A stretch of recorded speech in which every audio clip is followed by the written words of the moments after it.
Appu boss ಅಂತಾರೆ ಎಲ್ರು, ನಾನು ಅಪ್ಪು ಸಾರ್ ಅಂತೀನಿ.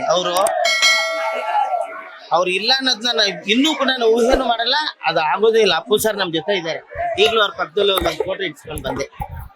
ಯಾಕಂದ್ರೆ ಅವರು ಅಂದ್ರೆ ನಮ್ಮ ನಮಗಿರುವಂತ ಅಭಿಮಾನ ಅದು. ಅವ್ರು ಇರ್ಬೇಕಾಯ್ತು ಸರ್ ನಮ್ಮ ಕನ್ನಡ ಇಂಡಸ್ಟ್ರಿಗೆ.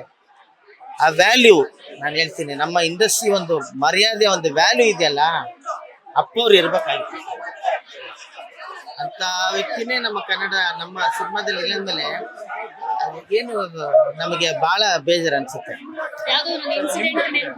ಇನ್ಸಿಡೆಂಟ್ ಅಪ್ಪು ಸರ್ ಜೊತೆ ತುಂಬಾ ಇನ್ಸಿಡೆಂಟ್ಗಳಿದ್ದಾವೆ. ನನ್ನ ಗಾಡಿ ತಗೊಳ್ಳೋದಕ್ಕೆ ಕಾರಣನೇ ಅಪ್ಪು ಅವರು. ಸರ್ ಲೈಫಲ್ಲಿ ಏನಿದೆ ಸರ್, ತಗೊಳ್ಳಿ ಸರ್ ಗಾಡಿಗಳು. ಒಂದು BMW ಗಾಡಿ ಅವರೇ ನನಗೆ ತಗೊಳ್ಳಿ ಅಂತ ಬಲವಂತ ಮಾಡಿ ಕೊಡಿಸಿ, ಆ ಕೀ ಪಂಚ್ ಕೂಡ ಅವರೇ ಕೊಟ್ಟರು. ರಿಟರ್ನ್ ಬ್ಯಾಕ್ ಅನ್ನೋದಿದೆಯಲ್ಲ, ನಮ್ಮ ಹಬ್ಬಕ್ಕೆ ನಾವ್ ಏನಾದ್ರು ಕಳ್ಸಿದ್ರೆ ಅದ್ರ 3ರಷ್ಟು ಅವ್ರು ವಾಪಸ್ ಕಳ್ಸೋರು.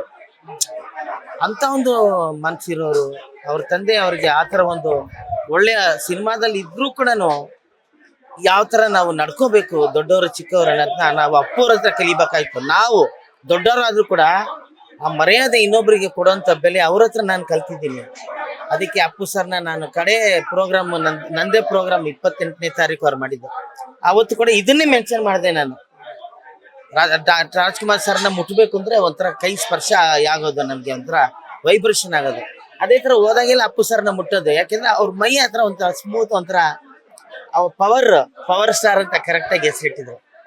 ನಮ್ಮನ್ನೆಲ್ಲ ಬಿಟ್ಟು ಕೆಳದೆ ಹೋಗ್ಬಿಟ್ಟಿದ್ದಾರೆ. ಬಹಳ ಹಿಂಸೆ ಆಗುವಂತ ಕೆಲಸ. ಅದಕ್ಕೆ ನಾನು ಇಲ್ಲಿ ಬಂದು ಅವ್ರನ್ನ ನೋಡ್ಕೊಂಡು ನಾನು ಆಸ್ಟ್ರೇಲಿಯಾ ಹೋಗ್ತಾ ಇದ್ದೀನಿ. ಅಪ್ಪು ನಮನ ಅಂತೇಳಿ ಮೆಲ್ಬೋರ್ನ್ ಅಲ್ಲಿ 23ನೇ ತಾರೀಕು ದೊಡ್ಡ ಒಂದು ಕಾರ್ಯಕ್ರಮ ಆಗುತ್ತೆ ಅಪ್ಪು ಸರ್ ಹೆಸರಲ್ಲಿ. ಇಡೀ ಆಸ್ಟ್ರೇಲಿಯಾದ ಕನ್ನಡಿಗರು ಅವ್ರಿಗೋಸ್ಕರ ಕಾಯ್ತಾ ಇದಾರೆ. ಯಾವ ಹುರುಪಲ್ಲಿ ಕಾಯ್ತಿದ್ದಾರೆ ಅಂದ್ರೆ, ಅಪ್ಪು ಸರ್ ನಮ್ ಜೊತೆ ಇದಾರೆ ಅನ್ನೋ ಭರವಸೆ ಇಟ್ಕೊಂಡು ಕಾಯ್ತಾ ಇದಾರೆ. ನಾನೊಬ್ಬನೇ ಹೋಗ್ತಾ ಇದ್ದೀನಿ. ಆ ಇಡೀ ಕಾರ್ಯಕ್ರಮವನ್ನ ನಾನು ಅಪ್ಪು ಸರ್ಗೋಸ್ಕರ, ಅಪ್ಪು ನಮನವನ್ನ ಆಸ್ಟ್ರೇಲಿಯಾದಲ್ಲಿ ಮಾಡ್ತಾ ಇದ್ದೀನಿ.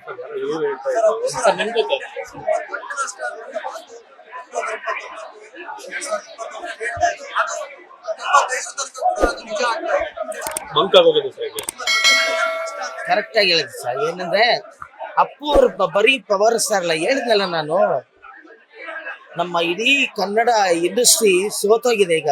ಒಂಥರ ಕೊರಗೋದ್ರ ಜೊತೆಗೆ ಒಂಥರ ಏನು ಸುಸ್ತಂತ ಹೇಳ್ಬಿಡ್ತೀವಲ್ಲ, ಒಂಥರ ಮಂಕಾಗಿ ಕೂತಿದ್ದೀವಿ ನಾವೆಲ್ಲ. ಬರ್ಬೇಕು ಅಪ್ಪು ಸರ್ ಅಂತವ್ರು ಇದ್ದಾಗ ಮಾತ್ರ ಎಲ್ರೂ ಒಟ್ಟುಗೂಡಕ್ ಸಾಧ್ಯ. ಇಲ್ವಲ್ಲ, ಒಬ್ಬ ಲೀಡರ್ ಕೂಡ ಬೇಕು ನಮ್ಗೆ. ಅದ್ರ ಜೊತೆಗೆ ಇಲ್ಲಿ ಇವತ್ತು ಅಪ್ಪು ಅವರ ಪವರ್ ಇನ್ನೂ ನಮಗ್ ಸರಿಯಾಗಿ ಗೊತ್ತಿಲ್ಲ ಸರ್. ಖಂಡಿತ ನೀವೆಲ್ಲ ಏನು ಮೀಡಿಯಾದವ್ರು ಇದ್ದೀರಿ, ಅಟ್ಲೀಸ್ಟ್ ಇಲ್ಲಿ ವ್ಯವಸ್ಥೆಗಳು ಕರೆಕ್ಟಾಗಿ ಮಾಡ್ಬೇಕು ಇವರು. ಯಾಕಂದ್ರೆ ಅಪ್ಪು ಅಂದ್ರೆ ಅವರು ಒಂದು ಮೇರು ನಟರು. ಯಾವ ಲೆವೆಲ್ ಇಲ್ಲಿ ಕಲಾವಿದ್ರು ಒಳಗೆ ಬರ್ತಕ್ಕೆ ಆಗ್ತಾ ಇಲ್ಲ. ಅಭಿಮಾನಿಗಳು ಬರ್ತಾರೆ. ಅಭಿಮಾನಿಗಳು ಏನಕ್ಕೆ ಬರ್ತಾರೆ? ಎಲ್ಲ ಕಲಾವಿದ್ರು ಬರ್ತಾರೆ, ಫೋಟೋ ತಗೋಬೇಕು ಅಂತಾನು ಬರ್ತಾರೆ, ಅಪ್ಪು ಸರ್ನ ನೋಡಬೇಕು ಅಂತಾನೆ ಬರ್ತಾರೆ. ಆದ್ರೆ ಇಲ್ಲಿ ವ್ಯವಸ್ಥೆಗಳು ಯಾರಾದ್ರೂ ಮುಂದೆ ನಿಂತ್ಕೊಂಡು ದಯವಿಟ್ಟು ಕರೆಕ್ಟಾಗಿ ಮಾಡ್ಬೇಕು. ಇಲ್ಲಾಂದ್ರೆ ನಾನು ಆಕ್ಚುಲಿ ವಾಪಸ್ ಹೋಗೋನು ತಿರ್ಗಾ ಮತ್ತೆ ಬಂದೆ. ಬಿಡ್ತಾ ಇಲ್ಲ ಯಾರು ಅಲ್ಲಿ. ಪೊಲೀಸ್ನವ್ರು ಇಲ್ಲ, ಸುಮ್ಮನೆ ಪೊಲೀಸ್ನವ್ರು ಇಲ್ಲಿಬ್ರು ನಿಂತ್ಕೊಂಡಿದ್ದಾರೆ ಹೊರತುನು ಏನು ವ್ಯವಸ್ಥೆ ಮಾಡಿದಾರೆ ನಮ್ಗಾರು ಇನ್ಚಾರ್ಜ್ ಕೊಡೋ ಕೇಳಿ. ನೆಕ್ಸ್ಟ್ ನಮ್ಮ ಅಕಾಡೆಮಿನೋ ನಮ್ಮ ಕಲಾವಿದ್ರ ಸಂಘನೋ ಸೇರಿ ನಾವು ಬೇಕಂದ್ರೆ ಅಪ್ಪು ಸರ್ದು ತುಂಬಾ ಚೆನ್ನಾಗಿ ವ್ಯವಸ್ಥಿತವಾಗಿ ನಾವು ಮಾಡ್ಬೋದು. ಇದನ್ನ ಈ ತರ ಬಿಟ್ಟಾಗ ಅಭಿಮಾನಿಗಳಿಗೂ ಬೇಜಾರು. ಅವರು ಸರಿಯಾಗಿ ಬರಕ್ಕಾಗಲ್ಲ, ಕಲಾವಿದ್ರು ಬರಕ್ಕಾಗಲ್ಲ. ಈ ತರ ವ್ಯವಸ್ಥೆ ಮಾಡೋದು ನನ್ಗೆ ಯಾಕೋ ಸರಿಯಾಗ್ಲಿಲ್ಲ ಈ ಸರ್ತಿ. ಬರ್ತ್ಡೇ ಹೌದು, ಅಪ್ಪು ಸರ್ ಇಲ್ದೇ ಇರೋ ಯಾವತ್ತಿ ದಿವಸ ಅಂದ್ರೆ ಎಲ್ರು ಸ್ವಲ್ಪ ಸಾಫ್ಟ್ ಆಗಿರ್ತಾರೆ. ಇವತ್ತು ಬರ್ತ್ಡೇ ಇರೋದ್ರಿಂದ ಎಲ್ರಿಗೂ ಆ ಹುರುಪು ಜಾಸ್ತಿ ಇರುತ್ತೆ ಅಭಿಮಾನಿಗಳಿಗೆ. ಅವ್ರಿಗೂ ಕೂಡ ನಾವು ಕರೆಕ್ಟ್ ಆಗಿ ಬರುವಂತ ವ್ಯವಸ್ಥೆ ಮಾಡ್ಬೇಕು. ಇಲ್ಲಿ ಕಲಾವಿದರು ಬಂದು ಅಪ್ಪು ಸರ್ನ ನೋಡೋಕೆ ಕರೆಕ್ಟ್ ಆಗಿ ವ್ಯವಸ್ಥೆ ಮಾಡ್ಬೇಕು. ಏನ್ ಮಾಡಿದ್ದೇನೆ ನನ್ಗಂತಿಲ್ಲ, ಬಟ್ ತುಂಬಾ ಅನಾನುಕೂಲ ಅಂತೂ ಇಲ್ಲಿದೆ. ಅದ್ ಮಾತ್ರ ನಾನು ನಿಜ ಓಪನ್ ಆಗಿ ನಿಮ್ಮ ಹತ್ರ ಹೇಳ್ಕೊತೀನಿ. ಬರೋ ವರ್ಷ ನಮ್ಮ ಕೈಲಿ ಕೊಡಿ, ಕಲಾವಿದ್ರ ಸಂಘಕ್ಕೋ ಅಥವಾ ಯಾವ್ದ ಅಕಾಡೆಮಿಗೋ ಯಾವ್ದಕ್ಕೋ ಕೊಡಿ. ಅವ್ರು ಯಾಕೆಂದ್ರೆ ನಮ್ಮ ಕರ್ನಾಟಕದ ಸೊತ್ತು ಅಪ್ಪು ಅವರು ಅಲ್ವಾ. ಅಭಿಮಾನಿಗಳು ಲಕ್ಷಾಂತರ ಜನ ಇದ್ದಾರೆ, ಲಕ್ಷಾಂತರ ಜನ ಅಭಿಮಾನಿಗಳು ಅವ್ರ ಹುಮ್ಮಸ್ಸಿಗೆ ಬರ್ತಾರೆ. ಅವ್ರಿಗೆ ಫಸ್ಟ್ ತೊಂದರೆ ಆಗ್ಬಾರ್ದು.